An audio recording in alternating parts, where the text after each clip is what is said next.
Honey, and this is the vitamin deficiency D3. So here it is, folks. Chronic illness, including this is vitamin D deficiencies. You don't hear too much about this, but oh, wait a minute. Cavities? That's right, folks. Dental caries, cavities. Cardiovascular disease. Infectious diseases, all right? So that's why a lot of people are taking D3 during the coronavirus, all right?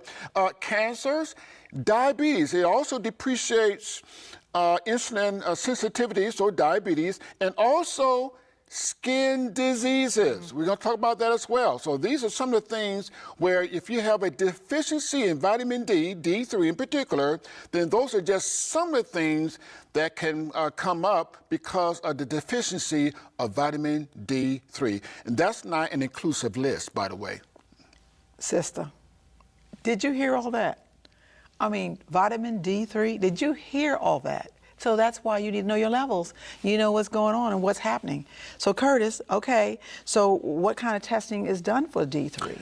So as my wife said before, sister, let's have a test. Let's have a test, all right? So you have your blood test and check your levels of vitamin D3, all right? And so now you want to get, the optimum is like over 50 nanograms, over 50, in the 50, 60, 70 range. You want to get in that range. Once you drop below 30, then you are vitamin D3 insufficiency. 21 to 29, D3, is vitamin D3 insufficiency. Now, once you reach 20 or lower, then it's termed vitamin D3 deficiency. So you're deficient once it's 20 or lower, you're insufficient 21 to 29, 30 or higher is normal range, but you want to get into that 40, 50, 60 range as far as that's concerned. And then also your bone scan, all right? And that determines your calcium in your bones, and give you a T-score, and that would be the bone scan, a bone density scan. So those are two tests to determine your status, because as we age, and of course more women than men, we're prone to be more with fractures. And so therefore these two tests really go hand in hand, the vitamin D3 and also the bone density scan as well. That kind of determines that. But again, we don't want to make sure that we do things that we can and not eliminate the bone bandits even now, so then we have to wait until, because when you have bone loss, it's hard to really get that bone back once it's lost. So that's why you're emphasizing this program right here. I just kind of remember, and I also talked about that in the first part of the program, having a physical exam, having that exam done, and they did the vitamin D3 scores. When they did the 3 scores, they discovered that my vitamin D level was very, very low. Somewhere around that 8. I think, no, you was like 18, 18, I think. I was 18. So that was deficient. And right away, my doctor said, I want to put you on. I think it was, well, Fosamax or whatever it was. Something, I forgot what it was. And this is the thing, and I'm very thankful. I have a doctor that, now he already knows my lifestyle. He already knows what's going on. I said, I just need to come to you and find out what's up. Then I'm going to go home and take care of it. And rather than put me on drugs, let me see what else we can do. So give me a little time. And so he said, well, that's really low, Paul. I said, okay. So you know what? Curtis researched vitamin D3. We started taking vitamin D3 from a natural standpoint in 3 months. Once again, I always say 3 months because you need a little time to get it going, along with all the other things, you know, going to bed on time and not being stressed out and doing my walking and my plant-based eating. I'm telling you, those things become a miracle, a blessing to you. And when I went back and he did my score, he already had said, when you come back up in here, we're going to put you on that medicine. When we got back up in there, my score was 75. 75? He's like, what have you been doing? Okay? So the bottom line is that, now, the other thing for me, being vitamin D low, is that I have a lot of problem with the sun. Yeah, so I can't really be out. I can't really be out in a lot of sun. Okay, so I have to go out early in the morning, before that 10 o'clock time frame. I can go out late in the evening, but I cannot be out in full-fledged sunlight. So that really worked out for me as well. So when we talk about those levels, you have the graphic for that one as well. Yeah, let's go to our next slide, because here's a level, because it depends on your deficiency, but here it is, folks. Long-term supplements with vitamin D3 in doses ranging from, here it is, 5,000 to 50,000 international units a day appear to be safe. Depends on where you are. So you were really low, so you took a lot. But again, even a large dose appears to be safe as well. And I think one more thing we need to add, this is fairly new for a lot of people, vitamin D3 in topical form, because the skin can be protected with vitamin D3 and help to regenerate the skin cells. So let's go to our last graphic as well. And this would be an eye-opener for a lot of people. Topical vitamin D3. Now, this can be by prescription, so people can rub this on their skin, their face. It's very excellent. This is really taking the industry as far as cosmetics by storm, as far as reducing the aging process. Also, inflammatory diseases of the skin. We're talking eczema, psoriasis, all right? Those two.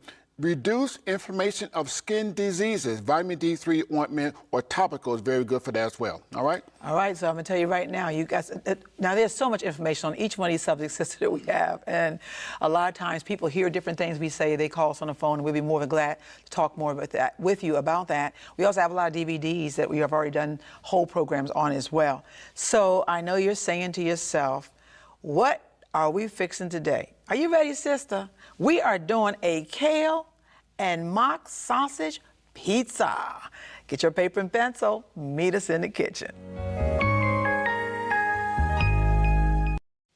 Okay, welcome back. Had a good discussion on vitamin D, the sunshine vitamin. Sunshine vitamin. Osteoporosis and brittle bones, and get those tests, ladies, and men too. So, but you know, and also the sunlight. Sunlight is very important. Of course, you need about maybe 10 or 15 minutes a day. And make sure, if you do that, make sure that your shadow is shorter than you are. If you do that, then you know you're at the right time of day, because say from 12 to 2, just make sure the shadow is shorter than you are, in about 10 to 15 minutes, most skin exposed, and you get some vitamin D3 as well, all right? Okay, honey. Somebody asked that question one time. They said, so where's my shadow supposed to be? Yeah, well, as long as it's shorter, then you'll be all right. So that time frame, is that 10? Well, 10 to 3, 10 to 2, give or take, you know. But, you know, the shadow thing, it just covers everything. Okay. So we are doing a kale and sausage pizza. Oh, and that sounds interesting. Look at the ingredients on this one. Okay, let's do it, honey. It called for 1 whole wheat flatbread, 3 tablespoons of olive oil, 2 cups of kale, fresh chopped, 1 clove of garlic chopped, 1/2 teaspoon of sea salt, 2 cups of mock sausage crumbles, 1/2 cup of tomatoes chopped, 1 tablespoon of basil ground, 3 tablespoons of soy Parmesan cheese, and 1/2 cup of pizza sauce. Okay. Got that kale in there with the pizza. Got the kale in there with the pizza. That's from our garden, honey? From our garden. Okay, a lot of things from the garden on this series. And the thing that's so good is that I went out and I actually found, I said flatbread.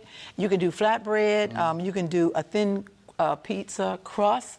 That's what I usually do when I make this one up. So if you don't find flatbread, then you can see the thin pizza crust, which is what we're going to be using on the program itself. So, Coach, you're going to go ahead on and start cutting up those tomatoes. All right. I'm going to turn the stove on, because what I need to do is saute the mock sausage crumbles and also the kale, right? And a little bit of olive oil. Let's get that going.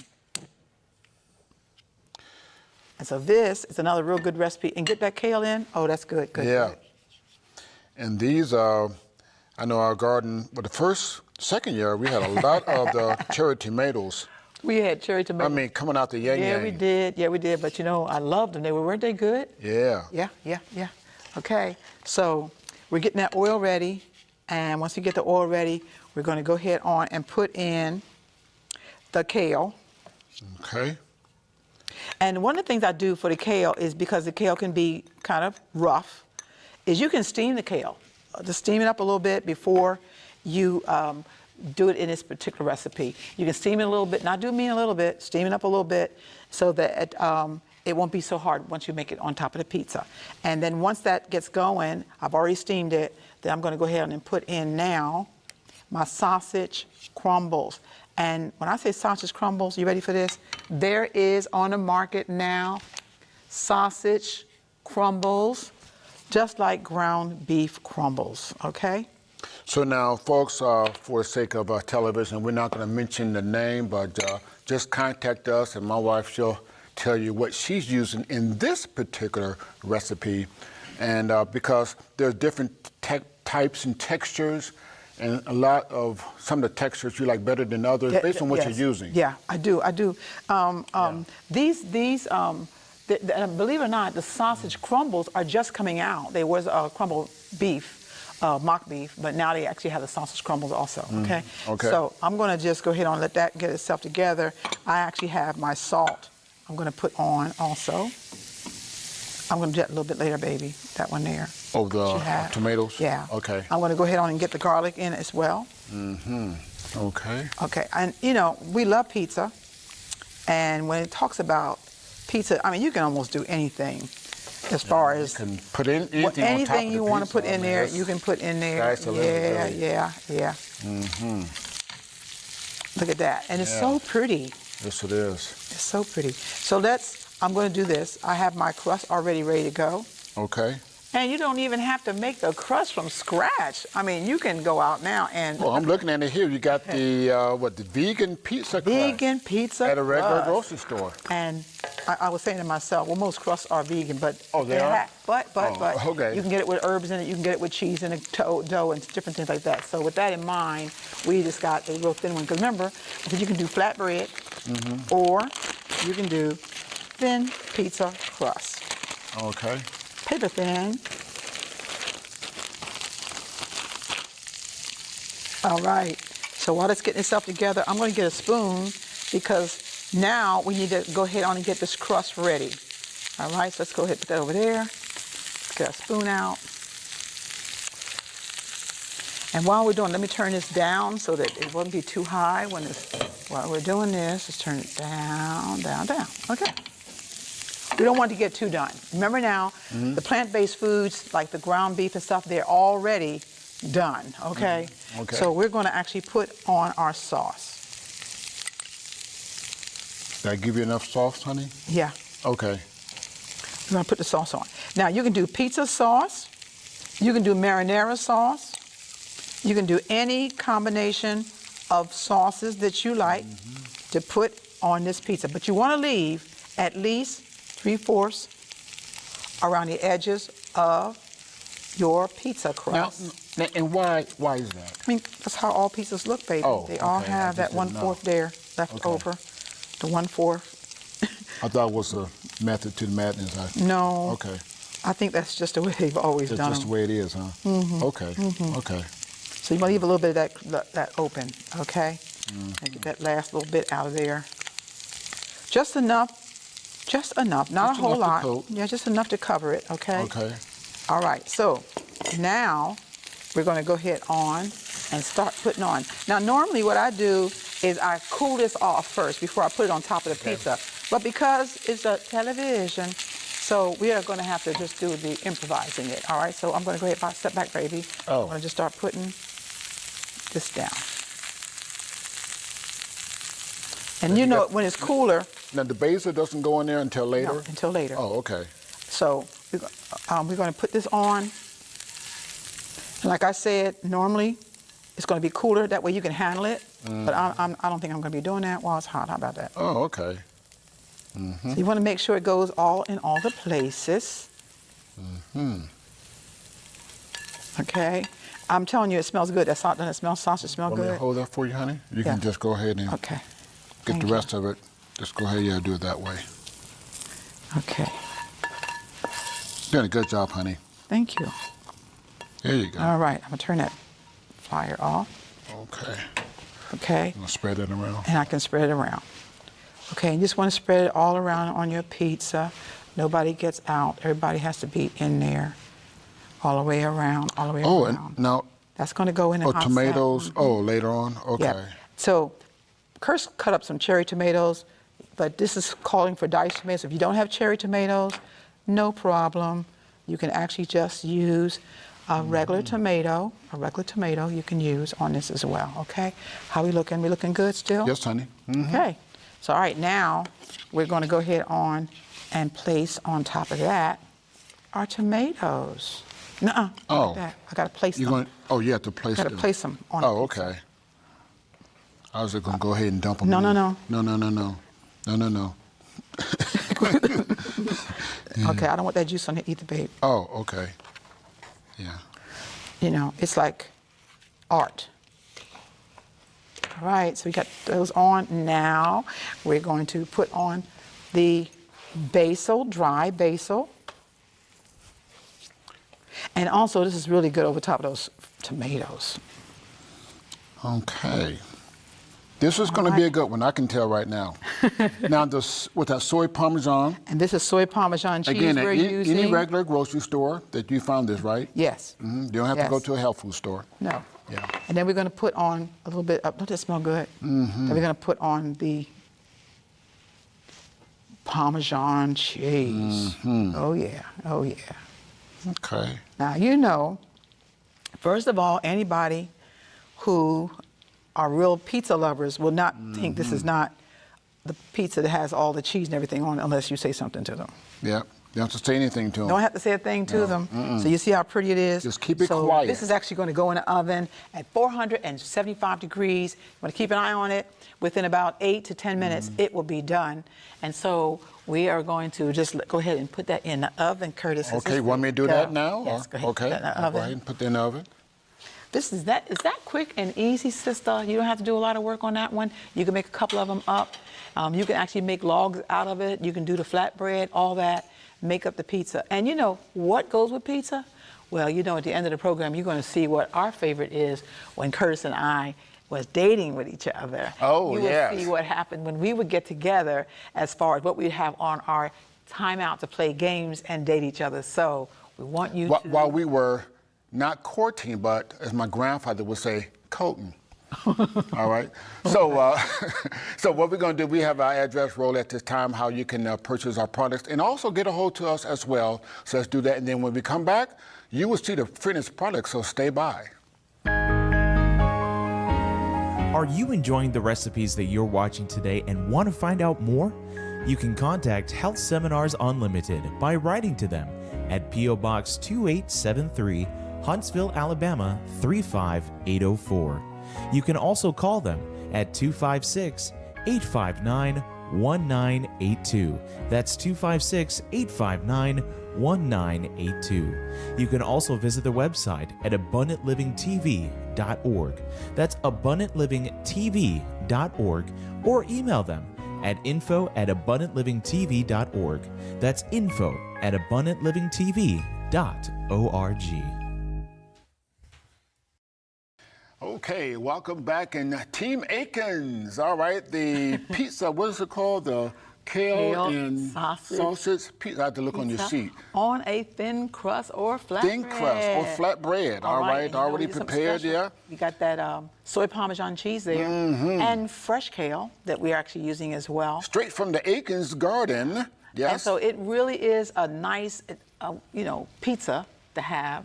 But I do remember that when you... Oh, and also the popcorn. And who does not have popcorn with popcorn. their pizza? Okay, because they didn't make popcorn, but there it is. Right. No. Okay. We always have popcorn with the pizza. But while we were dating, go right ahead, honey. While we were dating, Curtis would ask me what I like to do on a Saturday night, and I said I love to watch movies, have pizza and popcorn. And at that time, he was then trying to date me. Trying to date you? I was dating you. Like, so what are you doing? This is when we first started. Well, baby. we did the same thing at our home coming up as well on Saturday nights, you know, popcorn, pizza. So, I mean, exactly the same thing. So, you know. He said, so why don't we get together? Why don't we get together and have some pizza and popcorn? Yes. Now, that was really kind of our first date. Yeah, first date, and it didn't cost hardly any money. I mean, I didn't even go broke. I mean, it was action for me. I mean, you know, so, but we have fun and just simple pleasures, folks. We're talking about simple pleasures, something that you can do, and I mean, you can make this and very wholesome. Popcorn and as well, and this is really a whole meal right here, honey. It's a whole meal within itself, you know. So we love that, and guess what? That dating led to proposal led to marriage, and now as of this program here, we're talking 27 years. That's what I'm talking yes. about. And we're still, well, I will say something Still else. dating. We're still dating. That's right. And I started to say something else. No, dating. But yeah, see, after 27 years, my wife is going to know what I want to say, but I'm not going to say it. Thank you. Yeah, without even saying it. But you know what I was thinking. And so John 10:10. Yeah, so John 10:10, Jesus said I come, that they might have life and have it more abundantly. We'll see you next time.